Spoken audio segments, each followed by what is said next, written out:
Well, the new acting director of the U.S. Secret Service answered questions today about the assassination attempt of former President Donald Trump. New details revealed about the rally on July 13th. And WGN Shannon Halligan explains, as well as the changes the agency plans to make going forward. Shannon? Yeah, the acting director said that the agency's counter-sniper team and the former president's personal security detail were not aware of the armed assailant on the building all the way up until the gunman fired shots. The Secret Service takes full responsibility for the tragic events of July 13th. The acting head of the U.S. Secret Service agency, Ronald Rowe, gave a timeline of what happened in Butler, Pennsylvania.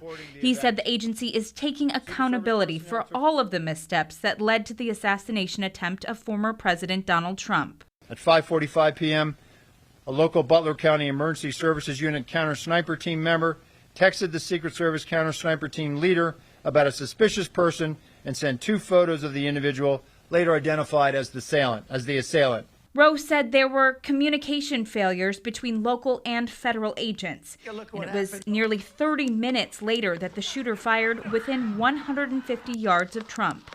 It was so apparent to me that in this incident, in the final 30 seconds, which has been the focus of what happened before the assailant opened fire, there was clearly radio transmissions that may have happened on that local radio net that we did not have.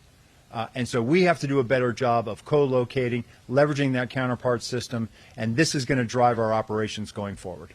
Rowe said a local agency offered to put up a drone for the rally. That was not done, but will be utilized more going forward. We thought we might have had it covered with the human eye, but clearly we are going to change our approach now, and we are going to leverage technology and put those unmanned aerial systems up.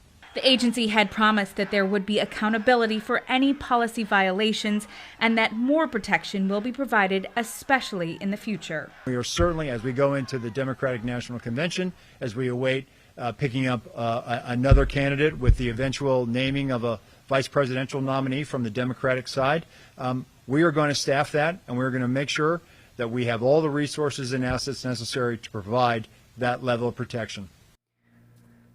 The acting director said that this was the first time counter-sniper teams were assigned to the former president's detail. Multiple investigations into the assassination attempt are still ongoing. Live in the newsroom, Shannon Halligan, WGN News.